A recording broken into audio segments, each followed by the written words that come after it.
Hello. The story that I'm about to recite to you is about suppression of emotions and a really slow descent into madness. It's a really short story, and I will first explain what goes on in this story, and then I will recite it to you so that it is easier for you to understand what's going on. And it's a really abstract story, and one can find it really hard to understand what's going on. So here we go. We started off with a mundane routine, but something felt slightly off. The person always seemed on the edge of something. Their feelings were fluctuating and they were suppressing all of it. They felt anger because of a seemingly harmless situation. And this shows us that they were emotionally unstable, and the slightest thing could tip them off. The act of consciously pricking their finger again and reveling in the taste of blood and the tangy orange juice may seem kind of normal at first, but what lies beneath the surface is much darker. And then we end in uncertainty. Who knows what will happen to their neighbor? So this is how it starts. I woke up and started to clean my table. Then I went outside to look at the sky and guess the names of the clouds. The names got mixed up, but it's the thought that counts. I went back in and pulled out the geography book and reread the list of clouds.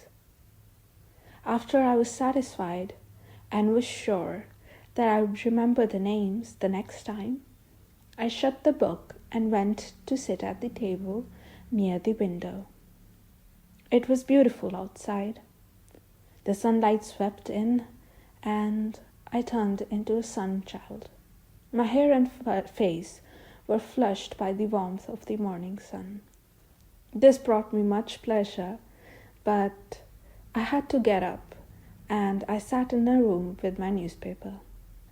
And while I sat there, I debated whether or not to do some yoga. At last, it was decided that I won't. So I got up to take a bath.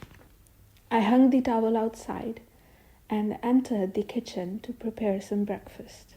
I looked outside through the window while I was making my breakfast and was at odds with myself.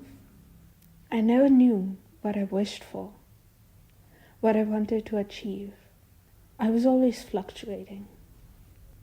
I went to the drawing room and sat on the sofa, eating my food in silence. I was strangely calm and introspective. However, I could not discern a single thought I had, and I got up feeling confused.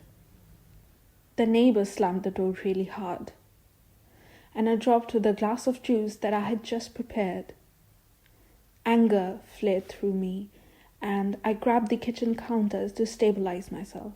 It receded, eventually, and I went to the table, leaving the spilled juice on the floor along with the shattered glass. I opened my book and started to study, but my eyes kept returning to the kitchen door and the spilled juice on the floor.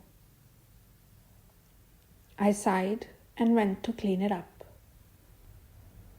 I pricked my finger and I immediately pressed it to my lips. I squinted my eyes and looked at my finger. I pricked my finger again and pressed it to my lips again. It tasted like iron and oranges. The neighbor slammed the door again, but I got up, still tasting oranges and iron.